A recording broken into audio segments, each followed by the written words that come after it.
I believe we had a very productive meeting. There were many, many points that we agreed on, most of them, I would say, a couple of big ones that we haven't quite gotten there, but we've made some headway.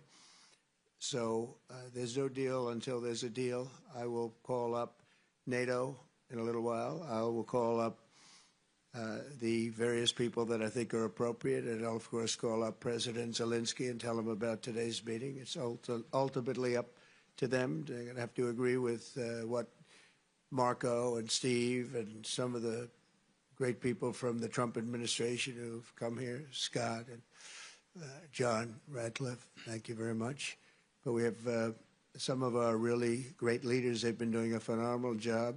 We also have some tremendous Russian business representatives here, and I think, you know, everybody wants to deal with us. We've become the hottest country anywhere in the world in a very short period of time, and we look forward to that. We look forward to dealing. We're going to try and get this over with. We really made some great progress today. I've always had a fantastic relationship with President Putin, with Vladimir. We had many tough meetings, good meetings. We were interfered with by the Russia hoax. It made it a little bit tougher to deal with, but he understood it.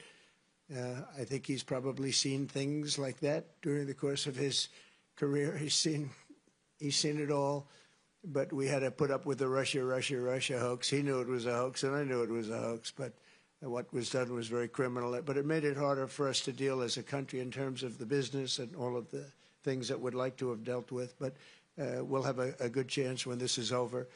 So just to put it very quickly, I'm going to start making a few phone calls and tell them what happened.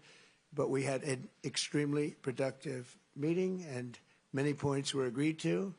There are just a very few that are left. Some are not that significant. One is probably the most significant, but we have a very good chance of getting there. We didn't get there, but we have a very good chance of getting there. I would like to thank President Putin and his entire team, whose faces, who I know in many cases, other than that, whose faces I get to see all the time in the newspapers.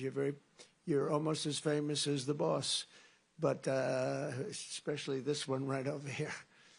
But we had some good meetings over the years, right? Good, productive meetings over the years, and we hope to have that in the future. But let's do the most productive one right now. We're going to stop really 5,000, 6,000, 7,000, thousands of people a week from being killed, and President Putin wants to see that as much as I do. So, again, Mr. President, I'd like to thank you very much. And